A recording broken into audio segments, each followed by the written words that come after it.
The holidays are one of the most popular times to visit New York City, and for good reason. The avenues are aglow with the lights and dazzling department store windows, and Rockefeller Center overtakes Times Square as the center of the universe. For first-time visitors, the holiday magic in the city makes memories that will last a lifetime. It's completely perfect, right? Well, in this video, we'll see how true that is. Hi, I'm Michael, and I just spent 5 days in New York City during the holiday season, and I want to help you decide whether to visit New York City at one of the most busy and magical times of the year. Thanks for joining me.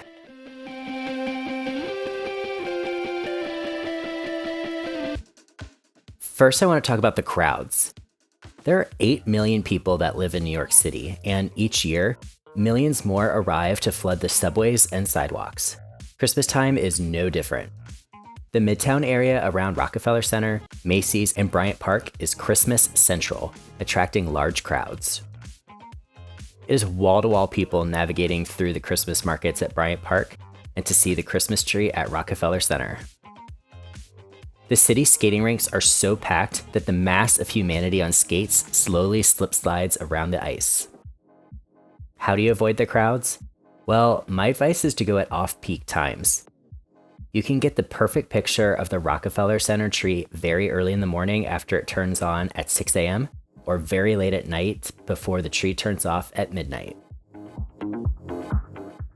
Also, stop by Macy's right when it opens at 10 a.m. to avoid crowds. The Bryant Park Winter Village is less crowded during the middle of the day on weekdays between peak meal times.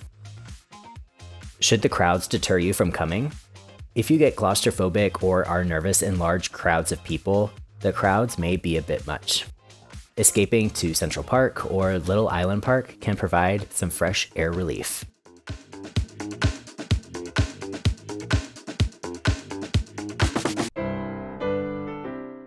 Next, let's talk about the decorations. New York City goes above and beyond for urban Christmas decorations. The iconic sights of the city transform into red and green like the top of the Empire State Building and the ceiling of Grand Central Terminal.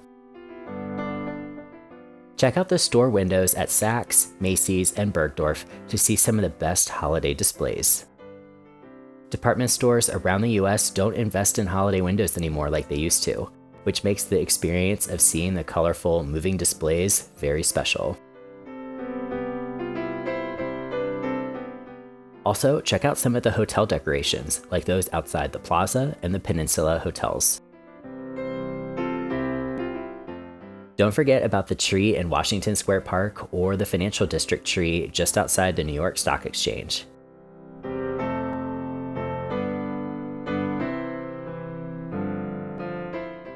See my Christmas guide for New York, which is popping up right here.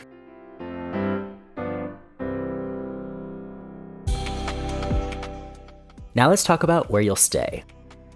New York City hotels are notoriously expensive and small. The hotels in Midtown close to all the Christmas action book up quick and charge peak prices to meet the demand.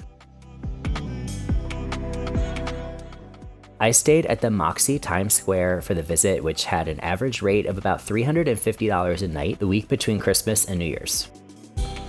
While it's a bit of a trek from here to Rockefeller Center and Fifth Avenue, it was close to the subway and trains from Penn Station. Choosing a New York City hotel needs to be based around location and proximity to transportation.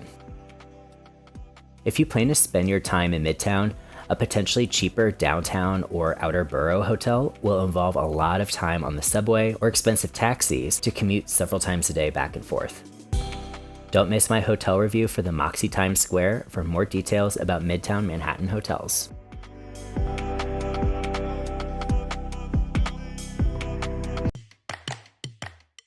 It's time to shop till you drop. The city has a well-earned reputation for being a shopping mecca.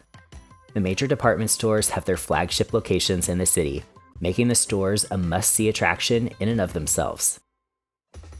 There's so many cute boutiques and small business shops all over the city, they're often overshadowed by the big stores. Make sure to spend some time wandering the streets of the West Village, where you can stumble upon unique shops and buy local. Another way to buy local is to stop into one of the pop-up holiday markets around the city. Union Square Park and Bryant Park are just two of the many pop-up holiday markets with local artists and food vendors selling unique gifts and Instagrammable foods.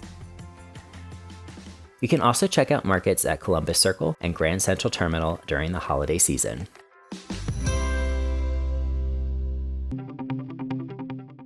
Let's not forget about the weather. Honestly, the weather during the holiday season of 2022 was all over the place, with some single-digit temperatures and some warm, sunny days. New York can be freezing cold, pouring rain, bright and sunny, or dark and windy. Packing for this weather can be like trying to hit a moving target, so make sure to check the weather forecast for New York right up until the last second so you know whether to pack your heavy jacket or light sweater. Always, always, always pack appropriate footwear that will be comfortable for walking many miles in a day. If it rains or turns very cold during your visit, expect everyone else will have the same idea to hit museums or mega department stores to get inside. I love New York, but don't let my bias get in the way. When deciding whether to visit during the holidays, you really do need to consider your budget for travel costs and hotels, as well as whether the crowds or weather might limit your experience. Seeing the Rockefeller Center Christmas tree is an experience that brings people to tears, but also can lead people to walk away thinking never again. Is it worth it? Let me know down in the comments. Find me on social media and watch one of these videos next.